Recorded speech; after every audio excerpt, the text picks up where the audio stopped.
لو انت نفسك تخس وتخسر وزن ودهون وتعمل فورمه وتتمرن بس حاسس ان الموضوع صعب، تعالى في الفيديو ده هقول لك على شويه نصايح بسيطه جدا تقدر ان شاء الله تساعدك ان انت تبدا. اول حاجه، لو انت حاسس ان انت مشغول، يعني لو انت حاسس ان انت عندك مشغولات كتيره جدا، مش شرط ان انت تتمرن 5 ايام.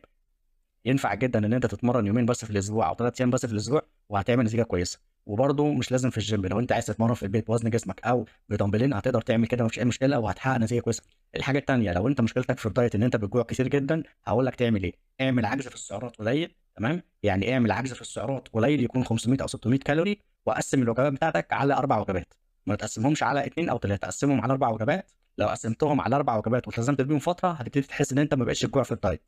المشكلة التالتة، لو أنت ما بتحبش تعمل دايت عشان البروتين بيبقى طعمه وحش من غير أي زيوت أو سمنة، ففي طرق كتير جدًا healthy موجودة على النت ممكن تدوّر عليها في اليوتيوب، هتساعدك إن أنت تطبخ الأكل بطريقة كويسة، وبرضه ممكن تستخدم صوصات healthy على الأكل، الصوصات دي بيبقى فيها سعرات قليلة وهتساعدك إن أنت تخلّي طعم الأكل بتاعك لذيذ.